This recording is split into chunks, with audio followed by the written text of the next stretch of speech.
Welcome to ज्ञान कुंज। आज बच्चे मैं आपकी क्लास में करवाने जा रही हूँ मैक्रो इकोनॉमिक्स और इंडियन इकोनॉमिक्स के एमसीक्यूज, क्योंकि एग्ज़ाम के पॉइंट ऑफ व्यू से ये काफ़ी इम्पोर्टेंट है। और आज के जो क्लास में मैंने लिया है सीबीएसई जो सैम्पल पेपर में आपके क्वेश्चन सेट हुए हुए हैं एमसीक्यूज, वही मैंने आपको करवा रही हूँ। ठीक है, तो पहले हम करेंगे मैक्रो इकोनॉमिक्स। मैक्रो इकोनॉमिक्स में आपका जो फर्स्ट क्वेश्चन है बच्चे, उसको पढ़िए, उसको देखिए, जो आपको स्क्रीन पर शो हो रहा है कि कंजम्पशन स्टेटमेंट 1 और 2, इसमें आपको दो स्टेटमेंट दी हुई हैं। ठीक है, जिसमें आपको बताना है कि स्टेटमेंट ट्रू है या फॉल्स है। तो ट्रू और फॉल्स का ये क्वेश्चन है। स्टेटमेंट 1 जो हमें गिवन है उसमें बोला है कि consumption function assume that consumption change at the constant rate, कि कंजम्पशन जो है वो कांस्टेंट रेट से change at the constant rate as is income change. तो कंजम्पशन फंक्शन ये अज्यूम किया जाता है कि जो कंजम्पशन चेंज हो रही है वो कांस्टेंट रेट से हो रही है इनकम चेंज के साथ साथ। और सेकंड स्टेटमेंट में बोला गया कि autonomous consumption is the ratio of total consumption to total income. तो फर्स्ट जो स्टेटमेंट है हमारी, उसमें बोला कि कंजम्पशन फंक्शन में ये अज्यूम किया जाता है कि कंजम्पशन चेंज होती है जैसे हमारी इनकम चेंज होती है। तो ये स्टेटमेंट तो ट्रू है। ठीक है, और सेकंड जो स्टेटमेंट है तो ऑटोनोमस कंजम्पशन बच्चे तब वो कंजम्पशन होती है जब हमारी इनकम जीरो होती है, तब भी हम वो कंजम्पशन कर रहे होते हैं, तो उसको हम क्या बोलते हैं, ऑटोनोमस कंजम्पशन। तो ऑटोनोमस कंजम्पशन तो इनकम पर डिपेंड ही नहीं होती, क्योंकि इनकम जीरो होने पर भी हम वो कंजम्पशन कर रहे होते हैं। तो यहाँ पर हमारा स्टेटमेंट 1 तो ट्रू है, लेकिन स्टेटमेंट 2 क्या है, हमारा फॉल्स है। तो इसका आंसर क्या आएगा, हमारा ए आएगा, जो हमारा फर्स्ट पार्ट है। Statement 1 is true and statement 2 is false. ठीक है, अब आते हैं हम सेकंड क्वेश्चन पे। सेकंड क्वेश्चन में for a closed economy, closed economy कौन सी इकोनॉमी होती है बच्चे? क्लोज्ड इकोनॉमी वो इकोनॉमी होती है जहाँ पर हम फॉरेन ट्रेड नहीं करते हैं। यहाँ में हिंट में बोला भी हुआ है कि नो फॉरेन ट्रेड, मतलब जहाँ पर हमारे पास दो ही सेक्टर होते हैं, एक हाउस होल्ड सेक्टर होता है और दूसरा प्रोड्यूसर सेक्टर होता है। ठीक है, उसको हम क्लोज्ड इकोनॉमी बोलते हैं। तो वहाँ पर हमें बताना है कि कौन सा करेक्ट है। देखो, जीडीपी मीन्स क्या होता है कि डोमेस्टिक इनकम। डोमेस्टिक इनकम वो इनकम होती है जो हमारी डोमेस्टिक टेरिटरी के अंदर हमने प्रोड्यूस की है, तो वो हमारी होती है जीडीपी। और अगर हम फॉरेन ट्रेड नहीं कर रहे हैं तो इट मीन्स बाहर से तो हमारे पास निफा तो हमारा क्या हो गया, जीरो ही हो गया। ठीक है, तो इसका इट मीन्स क्या हुआ, जीडीपी इक्वल टू जीएनपी होगी। आगे देखते हैं third question. The value of dash can be greater than 1। इनमें से कौन सी वैल्यू जो है वो ग्रेटर देन 1 होती है? देखो, एमपीसी क्या होती है, marginal propensity to consume. Marginal propensity to consume क्या होता है, जो चेंज इन कंजम्पशन बताता है with the ratio of change in income. Average propensity of consume क्या होता है, टोटल कंजम्पशन और टोटल हमारी इनकम के बारे में रेशियो होती है। और मार्जिनल प्रोपेंसिटी टू सेव क्या होता है, s upon delta s upon delta y. और एवरेज प्रोपेंसिटी टू सेव क्या होता है, delta c upon delta s upon y. ठीक है, तो यहाँ पे हमारे पास आ जाएगा,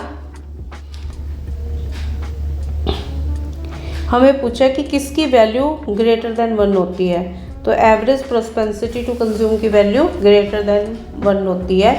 ठीक है, हम टोटल कंजम्पशन हमारी इनकम से ज़्यादा हो सकती है।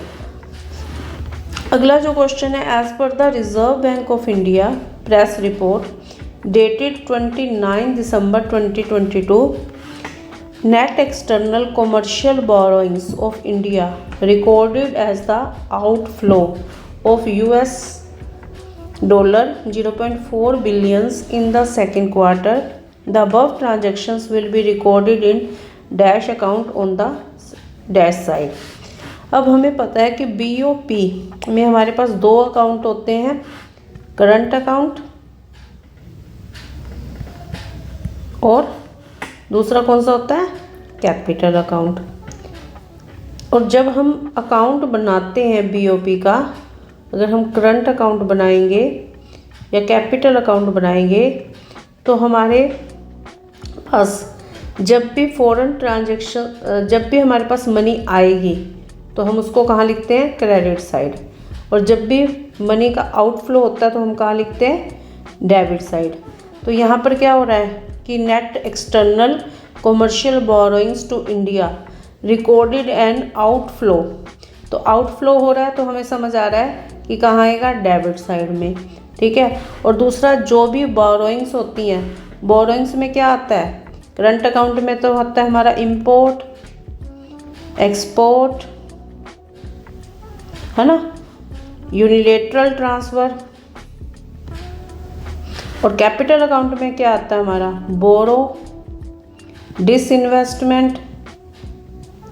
तो यहाँ पर हमें एक्सटर्नल बोरोइंग्स की बात की गई है तो वो कहाँ पे आएगा, कैपिटल अकाउंट में। तो हमारा आंसर क्या होगा, कैपिटल अकाउंट डेबिट साइड, ठीक है। उसके बाद आ जाता है अगला क्वेश्चन हमारा, value of all goods and services can be expressed in the monetary unit on the basis of given statement. हमें आइडेंटिफाई करना है मनी के फंक्शन को। मनी के हमारे पास टोटल 4 फंक्शन हैं, जिसमें फर्स्ट एक है मीडियम ऑफ एक्सचेंज, ठीक है। मीडियम ऑफ एक्सचेंज में हम क्या करते हैं, मनी और गुड्स का एक्सचेंज किया जाता है। स्टोर वैल्यू में क्या किया जाता है, मनी को स्टोर किया जाता है। यूनिट ऑफ अकाउंट क्या होता है, यूनिट ऑफ अकाउंट होता है जिसमें हम किसी भी वैल्यू, गुड्स की वैल्यू को एक्सप्रेस कर सकते हैं। जैसे मान लो आपके पास एक आईफोन है तो आईफोन की वैल्यू, आईफोन का रेट क्या रहेगा, 1 लाख रुपीज़ है मान लो। तो आईफोन अगर 1 लाख रुपीज़ का है तो हमने उसको कैसे मेज़र किया है, मनी में मेज़र किया ना, तो उसी को बोलते हैं यूनिट ऑफ अकाउंट। मतलब जब हम किसी भी गुड्स की वैल्यू को एक्सप्रेस कर सकते हैं। और स्टैंडर्ड या डेफर्ड पेमेंट क्या होती है, जो फ्यूचर पेमेंट के लिए होती है ना, जो फ्यूचर पेमेंट हम करते हैं उसके लिए होती है। तो यहाँ पर इन्होंने बोला एक्सप्रेस्ड, एक्सप्रेस कहाँ पर है, यूनिट ऑफ अकाउंट में। तो हमारा क्वेश्चन क्या आएगा, सी आएगा, आंसर क्या आएगा हमारा, सी आएगा, ठीक है। उसके बाद आ जाता है नेक्स्ट हमारा, इसमें ये बहुत ही क्वेश्चन सिंपल दे रखा है आपको, ठीक है। इस क्वेश्चन में आपको क्या देना है, करना है,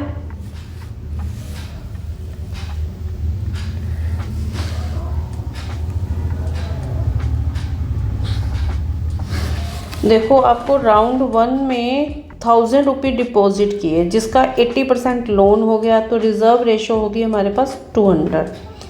नेक्स्ट हमें अगर मान लो सेकंड राउंड में 800 डिपॉजिट होते हैं, ठीक है। अगर 800 हमारे डिपॉजिट हो रहे हैं, ठीक है, तो 80% कितना होगा, 640, और 160 क्या हो जाएगा हमारा, रिज़र्व हो जाएगा। तो अब हम आंसर में देखें तो फर्स्ट हमारा 640 आ रहा है, ठीक है। तो ये अल्टरनेटिव हो सकता है, ये भी अल्टरनेटिव हो सकता है और ये भी। अब हम नेक्स्ट पे देखते हैं, ये नहीं हो सकता, बी हमारा क्लियर है कि नहीं हो सकता। उसके बाद हम देखेंगे कि यहाँ पर टोटल की बात करते हैं, ठीक है। तो वो टोटल हम कैसे निकाल सकते हैं, अब देखो इसको इस वे में भी कर सकते हो आप बच्चे क्वेश्चन, जैसे 640, उसके बाद यहाँ पर अगर हम 1000 लें तो 1000 तो ऊपर हमारा डिपॉजिट है ही, तो ये तो वैसे ही कट गया, ठीक है। तो यहाँ पर टोटल 1000 तो रहेगा नहीं, है ना, ये क्लियर हो गया कि ए ऑप्शन नहीं है। फिर बात करते हैं सी की, सी कह रहा है उसके बाद 4000, तो 4000, अब 4000 का अगर हम 80% करें तो यहाँ पर क्या आना चाहिए, 3200 आना चाहिए, तो वो भी नहीं आ रहा, तो इट मीन्स ये ऑप्शन भी हमारा गलत हो जाता है, ठीक है। अब हम चलते हैं अगले ऑप्शन पे, 640, ठीक है, आ गया। उसके बाद अगर हम यहाँ पर 5000 ले रहे हैं, 5000 का 80% कितना होता है 4000, 4000 का 5000 का 20% क्या होगा 1000। तो इट मीन्स हमारा आंसर क्या होगा डी होगा, ठीक है। तो डी हमारा आंसर आएगा। उसके बाद आ जाता है graphically aggregate demand function can be obtained by vertically adding the dash and dash. ये बिल्कुल सिंपल है, आपको ग्राफिकली भी कर सकते हो इसको, नहीं तो आपको पता है कि ए डी इक्वल टू क्या होता है सी प्लस आई होता है, ठीक है। तो इसका आंसर क्या होगा आएगा 7th का बी क्वेश्चन, बी आंसर आएगा। नेक्स्ट हम 8th क्वेश्चन पर चलते हैं। 8th क्वेश्चन में हमें ये बताया गया, हमें आइडेंटिफाई करना है correct reason that may effect the demand for foreign exchange in economy.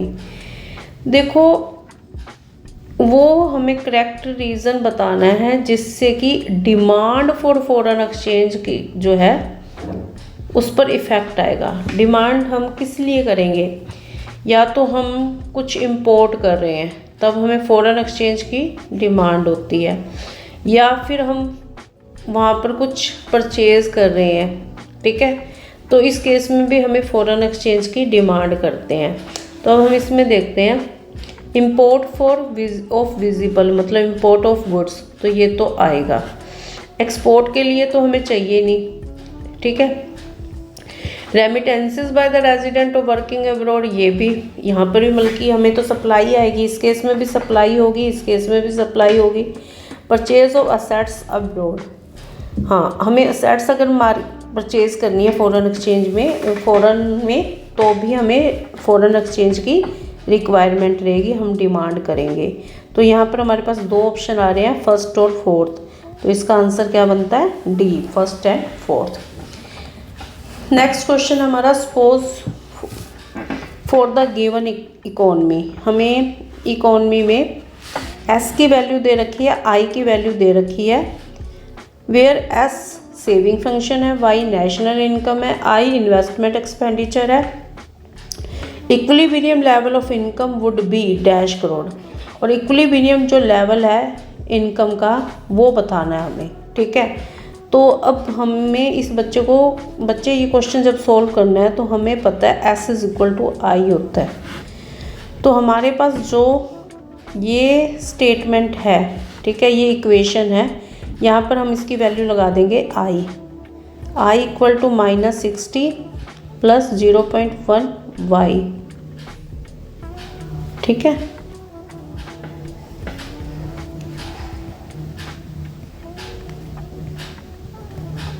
ठीक है, तो आई की वैल्यू कितनी दे रखी है हमें, आई की वैल्यू 4000 दे रखी है। 4000 इक्वल टू -60 प्लस 0.15, तो ये 60 इधर जाके क्या हो जाएगा +60, 0.1 वाई, तो ये हमारे पास आ गया 4060 इक्वल टू वाई, और ये 0.1 यहाँ पर आ जाएगा।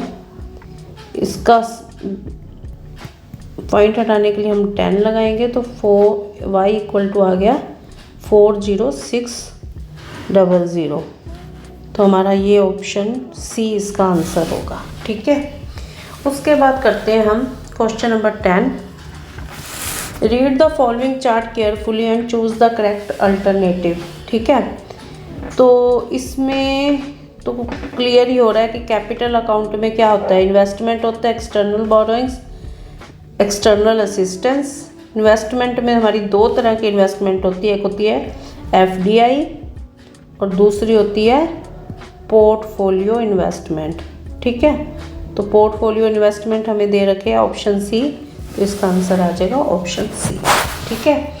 तो ये तो थे आपके मैक्रो इकोनॉमिक्स के जो सीबीएसई 2024 का जो सैम्पल पेपर सेट किया गया है उसके अंदर। अब मैं आपको करवा रही हूँ इंडियन इकोनॉमी के क्वेश्चंस, इंडियन इकोनॉमी डेवलपमेंट के हमारे शॉर्ट एमसीक्यूज क्वेश्चंस। तो फर्स्ट क्वेश्चन पर हम चलते हैं। फर्स्ट क्वेश्चन को देखो बच्चे, identified the correct combination of goals of Indian 5 year plans.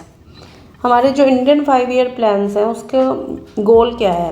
Growth, equality, modernisation, self reliance. हमें नेक्स्ट पर जाने की ज़रूरत ही नहीं है, क्योंकि हमें पता है कि जो इंडियन 5 ईयर प्लान था उसमें मेन हमारा जो मेन गोल था वो ग्रोथ और इक्वेलिटी और मॉडर्नाइजेशन और सेल्फ रिलायंस ही था। ठीक है, तो ये हमारा आ गया आंसर। 18 क्वेश्चन का आंसर ए आ गया।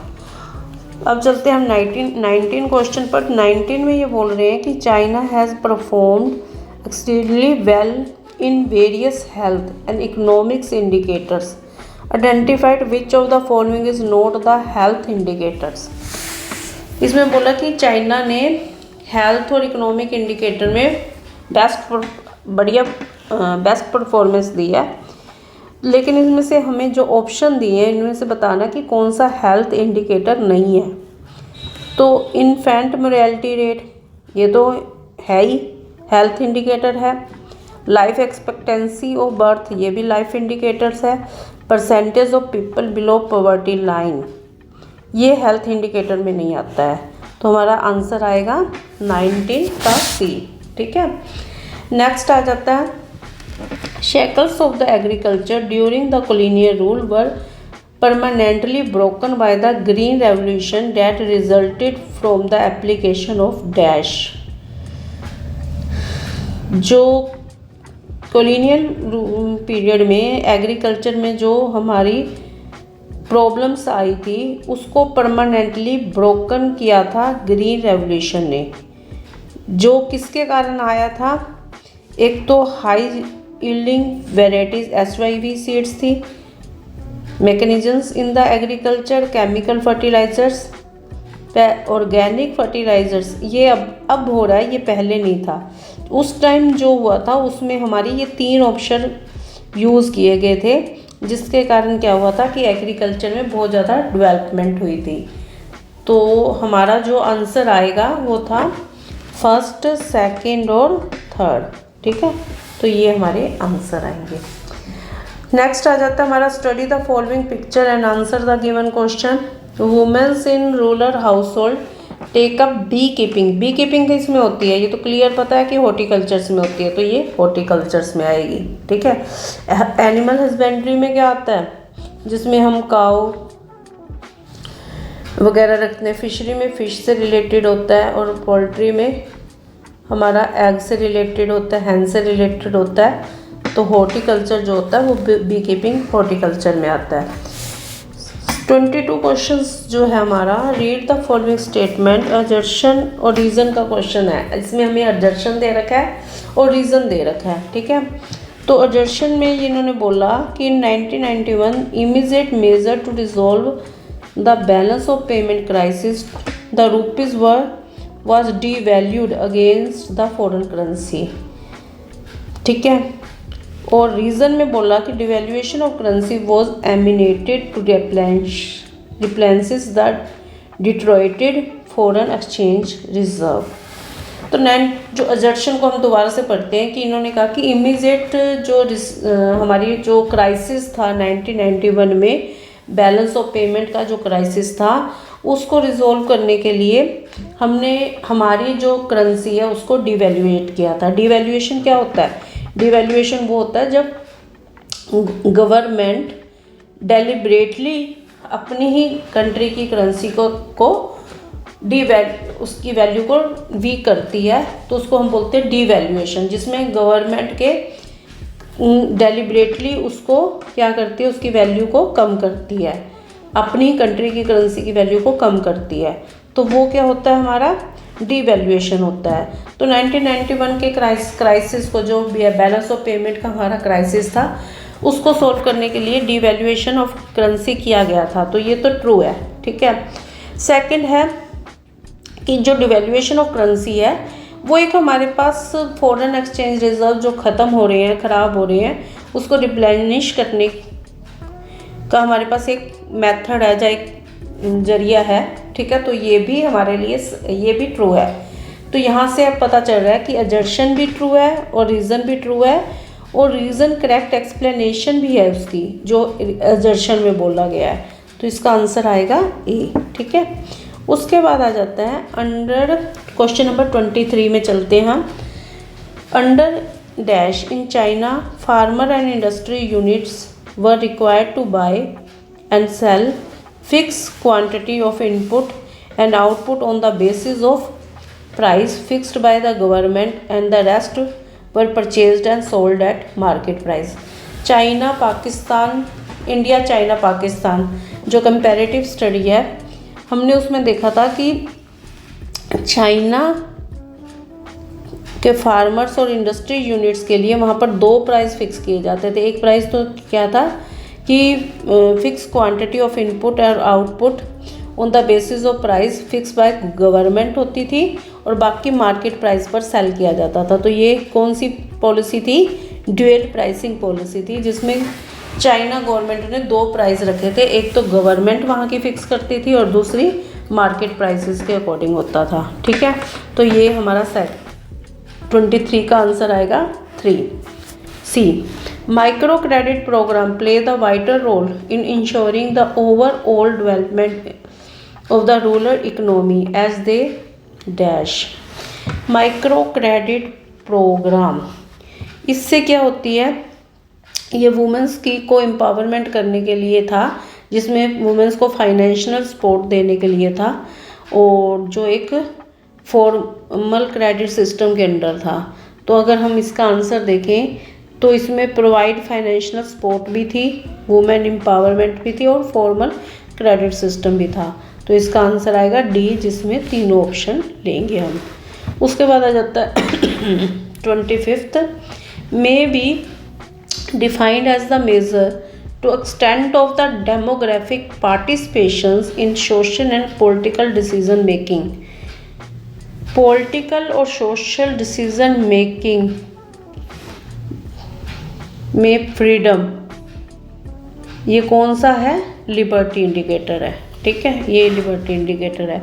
उसके बाद आ जाएगा read the following statement carefully. The nature of unemployment problem in India is unaffected और worker population ratio is indicator used and analysis the employment situation in the country. तो nature of unemployment problem in India is unaffected.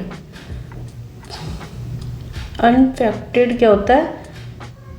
जिसके क्या था पता ही नहीं, भूल गई।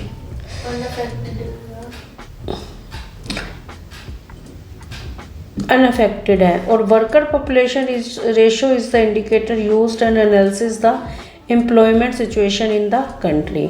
ये सेकंड हमारा ट्रू है। ठीक है, और फर्स्ट क्या है कि जो अनएम्प्लॉयमेंट की प्रॉब्लम है इंडिया में वो उसके अनफेक्टेड है। ठीक है, तो हमारा इसमें सेकंड तो स्टेटमेंट ट्रू है और फर्स्ट क्या हमारी फॉल्स है। तो ये हमारा आंसर आएगा बी, स्टेटमेंट 1 इज़ फॉल्स और स्टेटमेंट 2 इज़ ट्रू।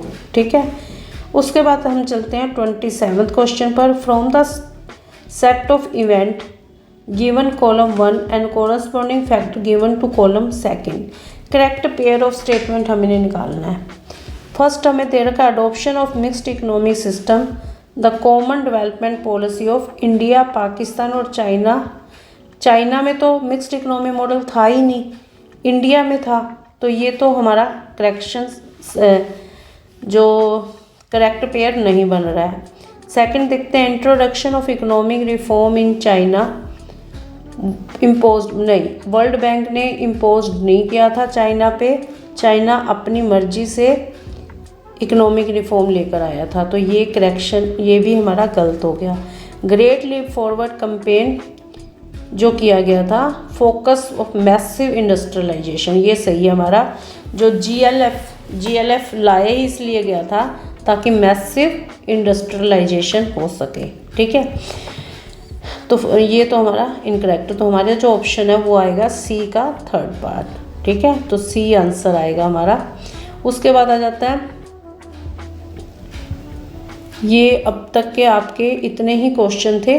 ठीक है, एमसीक्यूज के जो मैंने आपको करवाए हैं, होप आपको अच्छे से समझ आ गए होंगे। कल मैं आपको आगे करवाऊंगी कि इकोनॉमिक्स के क्वेश्चंस आंसर कैसे फ्रेम करने हैं आपने, और मोस्ट इम्पोर्टेंट जो क्वेश्चंस होंगे वो भी आपको मैं करवाऊंगी। Okay, thank you.